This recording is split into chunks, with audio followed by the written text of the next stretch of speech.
we'll still call you the new Oskaloosa School Superintendent because you haven't been here quite a year yet. So we'll start off with the most basic one and tell us how your journey has been so far to this date here in Oskaloosa. Okay, well, thanks, Ken, and to Oskaloosa News for having me today. I really appreciate it. I have had a great journey so far at Oskaloosa Schools. Have really enjoyed getting to know the community and the students and the teachers and the administrators and the associates in food service and custodians and all of our staff. It has been a fun transition for me from my previous position, and I have enjoyed every minute of it. Oskaloosa has some amazing things going on. It is a great school district, and I am very proud to be a part of it, and plan to continue to help them grow and achieve their goals as best that I can. So really excited about the transition and feel like Oskaloosa is a great place to be. And you came here and the board had a set of goals that they wanted out of you, which was to help student achievement and some of those other goals. So can we kind of go over some of that a little bit, what the board has expected out of you after hiring you? Correct. Throughout the interview process and then after I was hired, visiting with community members and staff members and the board, several things came to light as clear priorities for the district. And so the board and myself sat down and set goals for the year. And I do have them written down here so that I can reference them and I make sure I don't miss any. But the first one was to increase our student achievement scores. And just to make sure that the staff and students and parents and community all understand that we do have high expectations for students here. It's not all about test scores necessarily, but it is about opportunities for kids and providing everything that we can to make sure that students have choices and opportunities and successes once they graduate from Oskaloosa High School. And so the directive to me, or the priority for me, was to evaluate what we have in place and make recommendations for making improvements on those, and to again provide opportunities and options for students for their future. And you know, it is about test scores, but it's also about those opportunities for all kids to be successful in school and have a great school experience. So when we say student achievement, that's what we're talking about, not necessarily how well you do on the Iowa assessments, which, by the way, we're taking right now, and it's gone electronic, so it's been going fairly smoothly. I think the kids are doing a great job with the new assessment. So, but that was one of the priorities. The second one we kind of lumped together. It's a really big one, but we lumped safety and security and finances and facilities all kind of under one umbrella. The community, again, very loudly throughout the interview process, and the board, concerns about safety issues, both in the school and out of the school, making sure that our facilities are safe for our students to be in. So we have worked hard this year on looking at what we can do to improve safety and security in our schools. That does also lead into interiorly with discipline, and setting high expectations for student behavior and improving students' experiences within the classroom with their peers, reduce the bullying, tackle things head on in terms of student discipline, in terms of making sure that the expectations are high and that we hold people accountable to those expectations. We also lumped finances and facilities in there, so it was clear to me that it's a priority for this district to remain in good financial position. It's not all about money, but money does drive what the opportunities and options we can offer students. And you know, I don't want to put anyone down, but the legislature has underfunded public education for a while now, and that is really causing a pinch in our finances. And so we are having to get creative in how we manage all of those things. Because again, we want to continue offering programs, we want to continue having small class sizes, and how do we get that all done with limited funding? Our staff deserve, you know, good quality salaries and good quality benefits. They're all working very hard for kids, and managing all that. The district is in good financial shape, and the board made it clear to me that we need to remain in that position.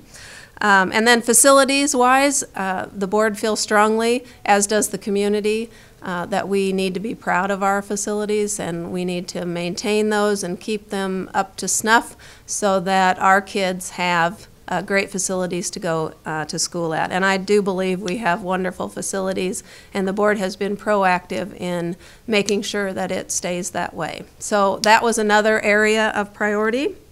I think I already mentioned behavior.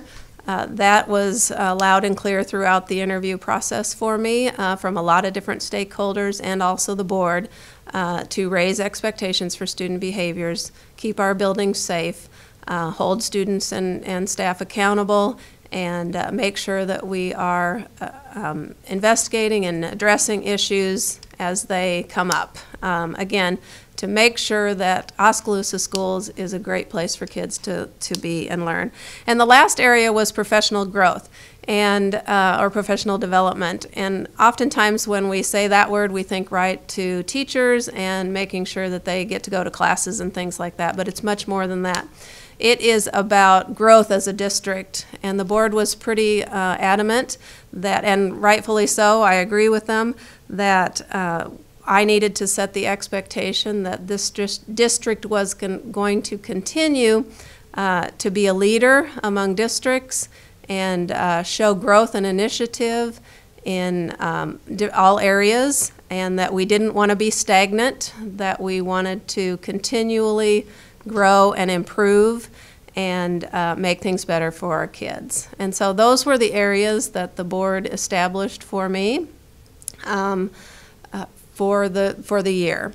And so through that process, and one of the things we're going to begin talking about here pretty soon, was the need for me to look at, or the directive for me to look at how our leadership is structured here in Oskaloosa, and not just at the elementary, but the whole leadership team, and define roles and make sure there was some clarity there, hold meetings and discuss what the current structure is and what the needs for that structure and students would be.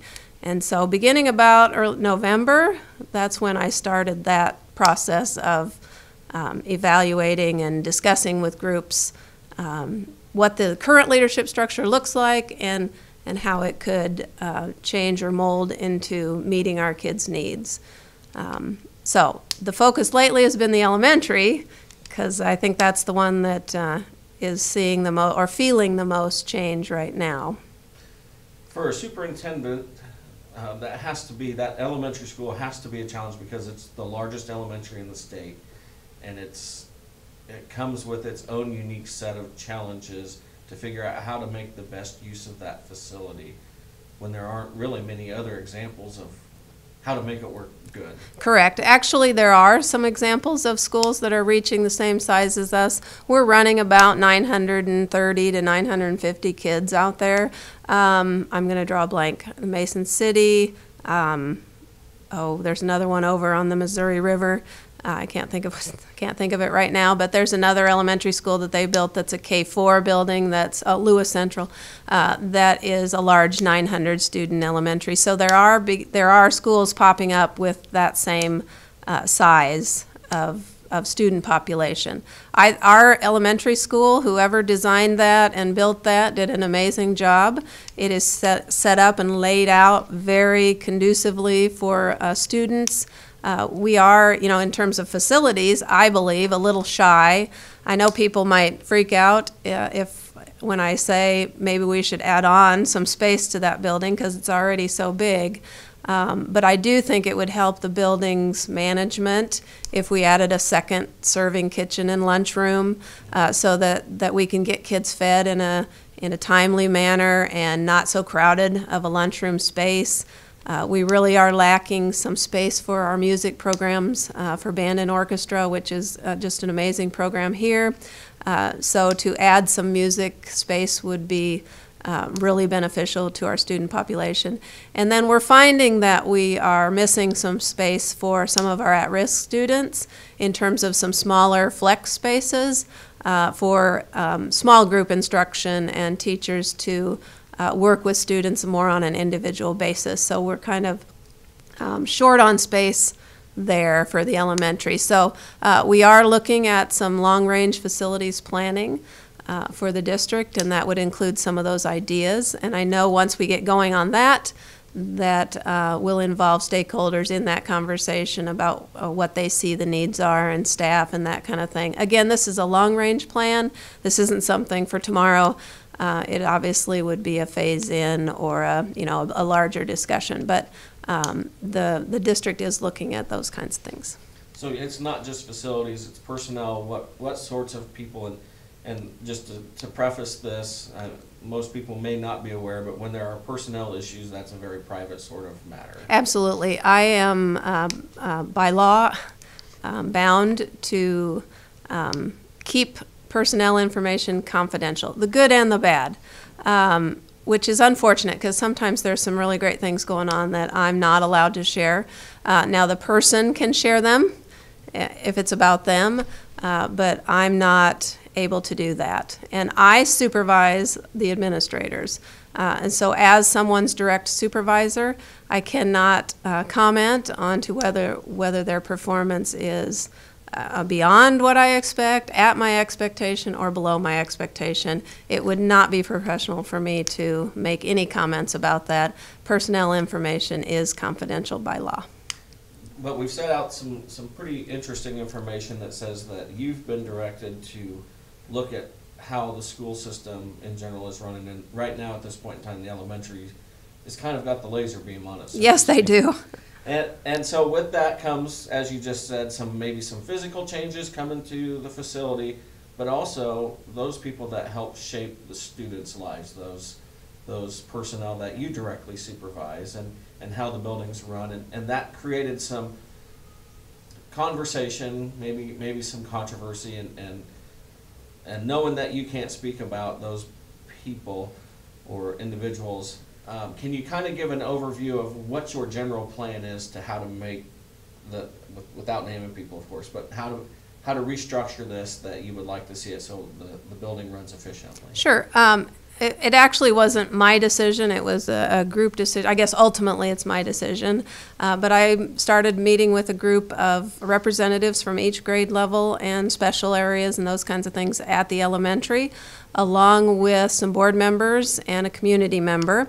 And we started that process back in November, having meetings and talking about the current structure and throwing out all kinds of ideas, just kind of brainstorming where the areas of need are, where we see services lacking, and then, what are the possibilities for fixing that. And so through that process, we narrowed down our brainstorm list, and we settled on one avenue that we thought would best address the needs. And the simplest way that I can explain that is, and this is not derogatory towards anyone, it is but a less chiefs and more Indians. So I heard from the committee work that we were top heavy in administration and we were lacking support at a lower level for some of our neediest students. And so hearing that, we had conversations about, so what could we do about that? How can we restructure so that we provide the supports for the students and still provide the leadership that's needed at that size of a building? Right. So it's kind of your job then to say, these are the pieces that we have, and I feel that this is where this piece or this person best plugs into our future plans. Is that? Yes, so about February, end of January, early February, I took the plan to the board. Several of the committee members attended that meeting to provide their input for the board, and the board did approve moving forward with the plan of restructuring at the elementary and trying a different approach. So yes, it's my job to make a recommendation, and then the board can support my recommendation, or they can say, no, Paula, we don't like that idea, go back to the drawing board. And I don't remember if it was late January, early February, the board approved that plan, and so we began the process of moving forward with that. And part of that plan included hiring a firm to help find and make recommendations to you guys over maybe who best helps fill those slots? Yes and no. We did hire a search firm to help with the process, but they make no recommendations as to who should be where or what should happen. Mainly we hired them to help assist with all of the work in the background. So they did a lot of background checking, calling references, writing reports, doing some digging on candidates, both internally in the state of Iowa and nationally, because the board was pretty firm that they want the best people that we can possibly get. They did not direct me as to who that should be. They really wanted the best candidate, and they wanted me to bring a recommendation back to them, which I have not yet, because the process is not complete. I have for the middle school, but the process is not complete at the elementary. So the search firm was hired in February, early March, I don't remember, to help with a couple different positions in terms of doing the background. So they do a lot of recruiting and encouraging people to apply. I did all of the reviews of the applicants in terms of reading through their materials, and sorting through all of that. The search firm provides background information that they found through their research on the candidates. They provide that to me, and I review those. And then we use a committee approach to kind of narrow that down. So. And then there was some concern from some parents or community members that maybe a beloved administrator was going to not be there anymore, and you addressed some of that via a video message. So you're not afraid of video, so that's why I'm glad we have you. Well, I am afraid of video, but it's fun. And again, it's fun, so I do it. But yeah, it makes me a little nervous. So, and you addressed some of those concerns directly with parents and community members via a video. Yeah, well, I don't believe I made a video about this one. I think I just made a post. Okay. I've made so many videos, I tend to forget which ones I've made and which ones I haven't. There was a lot of misinformation happening, and so I attempted again to communicate and try to put out some facts about what was going on. And the fact number one is that absolutely no administrators in the district have received pink slips. Absolutely no administrators in the district have been terminated or fired. And that needs to be loud and clear. That is not in the works. That is not true. They all need their reputation preserved, and no pink slips, and no one is being fired. End of story. And so I did want to stop those rumors, because that is not true. Several administrators have gotten other opportunities and have moved on, or are planning to move on. They haven't at this point, which opens up some possibilities for some new people to come in and match with our team of current administrators and build a new team. And so that's what we're in the process of doing. The current administrator is alive and well at the elementary school and will be alive and well there next year, unless he decides to make a change, which in my understanding he is not making a change. And I'm happy about that. I do not want our administrators leaving if I can avoid it, because consistency is important. And he reached out publicly and with a social media post and said that, you know, he was supportive of what was going on, and he too as well looked forward to spending time here at Oskaloosa and moving forward. So yes, he is Mr. Oskaloosa. If there is anyone out there that is that loves, breathes, eats, dreams about Oskaloosa, it is him, and it is fun to see. He's a great person, a great friend, and I have a lot of respect. And you've done really good. We're going to circle back to the videos, but you've done a really good job of highlighting those good things that have happened and take place in Oskaloosa, even to the point of charging it on the floor as the boys won the state title. And I'm assuming that you're going to continue with that, and that this is all part of that goal to help. Oh, absolutely, absolutely. And, you know, those videos were never about me, and they were so easy to do. Because when I first got here, people kept saying, Oskaloosa's got a lot of great things going on, and as an outsider, we're not promoting that. You're not showing that. And so one of the things that I found when I got here was all the amazing things that are happening. And I just kept bumping into them. You know, I'd be out and about to visit buildings, and there'd be something great going on, and I thought, why doesn't everybody know this is going on in our schools? And there is still a lot to be shown, because there's a lot of amazing things happening that I haven't highlighted yet. And so I decided to make that first video, just kind of, somebody dared me. And because again, I'm not comfortable with that. So out of a dare, I made it, and people started saying, you need to make another one, you need to keep going. And so, again, I bump into these things. I don't plan them, obviously, because my videos are very unprofessionally made. But it was easy because the kids here are amazing. The staff here is amazing. There's so many, and I keep using amazing because that's my tagline now. There are so many amazing things happening at Oskaloosa schools that we've got to share that good news with everybody. And I will continue to do that as long as I'm the superintendent here, which I hope is a long time. Again, there's just, Oskaloosa's got so much to be proud of, and we've got to make that viral for our community so that we continue to grow. Have we missed anything, Paula? Whatever you want to know. I just want to make sure that if... I just want to make sure, you know, again, from my Facebook post, I want to apologize for, I believe the email that I sent to staff, that in my attempt to communicate with them what was going on without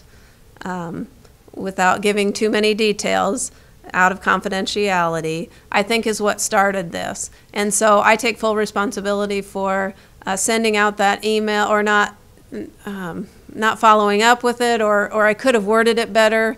That's all on me.